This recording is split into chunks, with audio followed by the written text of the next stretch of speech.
Welcome to my YouTube channel Sanjeev Kumar Singh. और आज हम डिस्कस करने जा रहे हैं जो बैंक ऑफ बड़ौदा के अंदर जो रिक्रूटमेंट निकला है ऑफिस असिस्टेंट पोस्ट के लिए। तो इसमें हमें सबसे पहले जो बैंक की जो कटिंग आई हुई है उसको हम देख लेते हैं। यहाँ पर इन्होंने जो नंबर ऑफ पोजीशन दिया है वो 500 पोजीशंस को इन्होंने दिया हुआ है। और इन्होंने प्रोसीजर बताया हुआ है कि आप किस तरह से बैंक ऑफ बड़ौदा की वेबसाइट पर जा करके इसको अप्लाई कर सकते हैं। तो ये जो प्रोसेस है इसको आपको फॉलो करना है। That is bank of Baroda की वेबसाइट पे जाने के बाद आपको करियर पेज पे जाना है।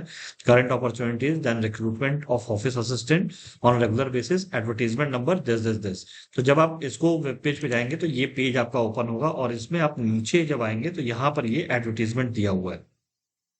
जब हम इस एडवर्टीजमेंट को ओपन करेंगे then you will get this one.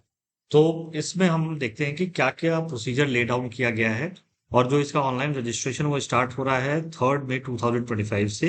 And जो लास्ट डेट है एप्लीकेशन का वो है 23 मई 2025। तो जो एडवर्टीजमेंट नंबर वहां मेंशन किया गया था दिस इज सिमिलर जो अपलोड किया गया है। तो इसके अंदर इन्होंने चीजें कुछ बताई हैं कि कैंडिडेट को रेगुलर बेसिस पे आपको विजिट करना होगा वेबसाइट के ऊपर। आपके पास एक वैलिड ईमेल आईडी और कॉन्टेक्ट नंबर होना चाहिए जिसके थ्रू आपका कम्युनिकेशन किया जाएगा। फीस जो डिपॉजिट होगी वो ऑनलाइन मोड में होगी। और कैंडिडेट अपनी एलिजिबिलिटी क्राइटेरिया को चेक कर लें कि इंश्योर कर लें कि वो एलिजिबल है इस पोस्ट के लिए। देन इन्होंने ये भी बताया कि जो कैटेगरी आप एक बार रजिस्ट्रेशन के टाइम पर जो ऑप्ट कर लेंगे वो बाद में कभी भी चेंज नहीं हो सकता है किसी प्रोसेस के दौरान। इन्होंने डिटेल्ड वैकेंसीज दिया हुआ है स्टेट वाइज। तो आप जिस भी स्टेट से बिलोंग करते हैं, जिस भी यूनियन टेरिटरी से बिलोंग करते हैं, आप वहां पर अप्लाई कर सकते हैं। तो इस पहले कॉलम में इन्होंने स्टेट बता दिया, नंबर ऑफ वैकेंसीज बताई हैं, फिर SC ST OBC EWS and unreserved category के बारे में इन्होंने डिटेल दिया है। देन जो हॉरिजॉन्टल रिजर्वेशन लगता है पर्सन विद डिसेबिलिटी का वो भी इन्होंने स्पेसिफाई किया है। एक्स सर्विसमैन के बारे में भी यहाँ पे डिटेल दिया हुआ है। तो ये स्टेट वाइज है टोटल वैकेंसीज और नीचे 500 वैकेंसीज आई हुई हैं। तो this is also an golden opportunity if you want to go for the permanent job, तो आप यहाँ अप्लाई कर सकते हैं और आगे फर्दर आप अपना करियर के लिए स्टडीज कंटिन्यू कर सकते हैं। आगे आगे देखते हैं इसमें एज क्या है। मिनिमम 18 ईयर्स ऑफ एज है, मैक्सिमम 26 है। 10th पास आउट होना चाहिए। और जो सेकंड पॉइंट है ये ज्यादा इंपॉर्टेंट है, that is proficient in local language of state oblique union territories. तो आपको जिस जगह से आप अप्लाई कर रहे हैं वहां की जो लोकल लैंग्वेज है उसमें आपकी प्रोफिशिएंसी होनी चाहिए। Candidate should be able to read, write and speak in local language of the state oblique union territory for which the vacancy candidate wish to apply. तो आपको स्टेट वाइज एप्लीकेशन डालना है, आपने सेलेक्ट करना पड़ेगा जिस भी स्टेट से आप बिलोंग कर रहे हैं। और वहाँ के जो पोजीशंस होंगे उसी के हिसाब से आपकी जो मेरिट लिस्ट बना करके उसी स्टेट में आपको प्लेस किया जाएगा। तो आपके रोल एंड रिस्पॉन्सिबिलिटीज यहाँ पे इन्होंने डिफाइन कर दिया है कि जो रूटीन वर्क है वो आपको फॉलो करना पड़ेगा।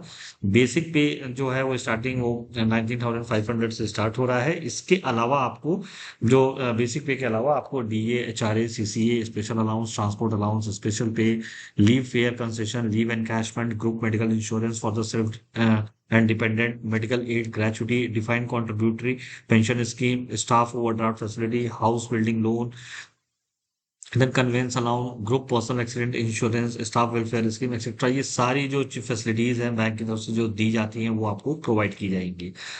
फिर इन्होंने नेशनैलिटी को लेकर के एलिजिबिलिटी बता दिया है। एंड फर्दर जो आपका एज है वो इन्होंने डिफाइन कर दिया है। लेकिन यहाँ पे एज रिलैक्सेशन आपको कैटेगरी वाइज भी दिया जाएगा, 5 ईयर, 3 ईयर, 10 ईयर्स। और जो भी आपने एक्स सर्विसमैन के लिए actual period of the service rendered in the defence forces plus 3 years, subject to the maximum age limit of 50 years, मतलब मैक्सिमम 50 साल तक के लोग इसमें अप्लाई कर सकते हैं। जैसे subject to maximum age limit ये लिखा गया है। तो जो कंडीशंस होंगे आप अपना चेक कर लीजिएगा, उसके हिसाब से ही आप अप्लाई करिएगा। सिमिलरली आगे आते हैं, इसके अंदर इन्होंने reservation for the person with disability specify किया हुआ है। कैटेगरी वाइज सारी कंडीशंस को इन्होंने यहाँ पर ले डाउन कर दिया है। आगे इन्होंने जो गाइडलाइन है स्ट्राइप को लेकर के वो भी बहुत ही क्लियरली इन्होंने मेंशन कर दिया है। तो इसको आप जिसके ऊपर भी एप्लीकेबल होगा वो इसको बहुत डिटेल तरीके से देख लेंगे। और इन्होंने ये भी मेंशन किया कि जो कैंडिडेट स्ट्राइप को यूज स्ट्राइप लेकर जाएंगे उनको पर आवर 20 मिनट्स उनको एक्स्ट्रा मिलता है। That is basically for the visually impaired person. आगे आते हैं इसमें जो डिस्कशन है ये तो, क्वालिफिकेशंस वगैरह credits से ये दिया हुआ है। एप्लीकेशन फीस को लेकर के है तो 600 प्लस जो एप्लीकेबल जीएसटी जो लगना है वो आपको पे करना पड़ेगा for the general EWS and OBC category. और 100 रुपीज है plus applicable taxes plus gateway charge, मतलब बैंक के जो अपने चार्जेस हैं प्लस जीएसटी और प्लस 600 और 100 वॉट जिस भी कैटेगरी में आप बिलोंग करते हैं उसके हिसाब से आपको ये पेमेंट करना पड़ेगा। तो एग्जामिनेशन फीस भी it is as per the government norms जो है वो दिया हुआ है। देन लोकेशन ऑफ पोस्टिंग इन्होंने बता दिया पहले कि जो बैंक की रिक्वायरमेंट जहां पर होगी टाइम टू टाइम आपको पोस्ट किया जाएगा। Candidate shall be place at any of its office branch in the state oblique UT for which the candidate has applied, मतलब जहां के लिए आप अप्लाई कर रहे हैं जिस भी स्टेट और यूनियन टेरिटरी के लिए आपको वहां पर पोस्ट कर दिया जाएगा। उस बाउंड्री के अंदर ही रहेंगे, उसके बाहर आपको नहीं भेजा जाएगा। जो प्रोबेशन पीरियड होगा वो 6 महीने के लिए होगा। सिलेक्शन प्रोसीजर बेसिकली क्या है आपका, online test followed by the local vernacular language test, मतलब लैंग्वेज प्रोफिशिएंसी टेस्ट होगा कैंडिडेट का, qualifying oblique passing in the online test. Then जो ऑनलाइन टेस्ट जो एग्जाम होना है उसमें भी इन्होंने बैंक ने कुछ अपने राइट्स को रिजर्व करके रखा है। उन्होंने कहा अगर एप्लीकेशन जो एलिजिबल एप्लीकेशन है अगर वो बहुत ज्यादा होते हैं या बहुत कम हो जाते हैं, इन दैट सिचुएशन बैंक के पास ये राइट है कि वो शॉर्टलिस्टिंग क्राइटेरिया को बदल सकते हैं। As a description conducting of the multiple choice question, descriptive, psychometric test, group discussion, ये कुछ भी सिलेक्शन प्रोसीजर के अंदर इनकॉर्पोरेट कर सकते हैं अगर बहुत ज्यादा या बहुत कम एलिजिबल एप्लीकेशन आते हैं तो। एनीवेज आगे देखते हैं जो स्ट्रक्चर है इनका ऑनलाइन टेस्ट का, उसमें वो 4 कैटेगरीज हैं। आपको knowledge of English language, general awareness, elementary arithmetic and psychometric test आपका होगा। 25-25 क्वेश्चन हर एक सेक्शन में होंगे और हर सेक्शन का जो मिनिमम कट ऑफ होगा वो आपको क्लियर करना पड़ेगा। तो 1 नंबर का एक क्वेश्चन है, इसके अंदर 100 क्वेश्चन है, 100 मार्क्स एग्जाम है। मीडियम ऑफ टेस्ट आपका इंग्लिश होगा जो इंग्लिश लैंग्वेज का है। General awareness, elementary arithmetic, psychometric test, ये तीनों जो होंगे वो English oblique Hindi oblique official language of the state oblique union territories का होगा। और हर सेक्शन को ड्यूरेशन जो है वो 20 मिनट्स का है, तो टोटल 80 मिनट्स का आपका एग्जाम होना है। 1 घंटे 20 मिनट का एग्जाम है टोटल आपका। और यहाँ पर इन्होंने मेंशन कर दिया each candidate will be required to obtain a minimum score in each section test as well as a minimum cutoff in total score of 100 for the participation in further selection process and drawing the rank list। तो आपको जो minimum criteria है section wise वो आपको clear करना है, overall भी जो मिनिमम कट ऑफ होगा उसको भी क्वालिफाई करना पड़ेगा। फिर इन्होंने ये भी स्पेसिफाई कर दिया, कंफ्यूजन ना रहे कि किस मीडियम में एग्जामिनेशन होगा। जहां पर आप जिस स्टेट से आप अप्लाई कर रहे हैं, जैसे आंध्र प्रदेश से है तो इंग्लिश हिंदी एंड तेलुगु, और लोकल लैंग्वेज वहाँ का तेलुगु और उर्दू है। इस तरीके से इन्होंने स्टेट और यूनियन टेरिटरीज को बहुत ही क्लियरली स्पेसिफाई कर दिया है, तो कोई कंफ्यूजन का स्कोप नहीं है यहाँ पर।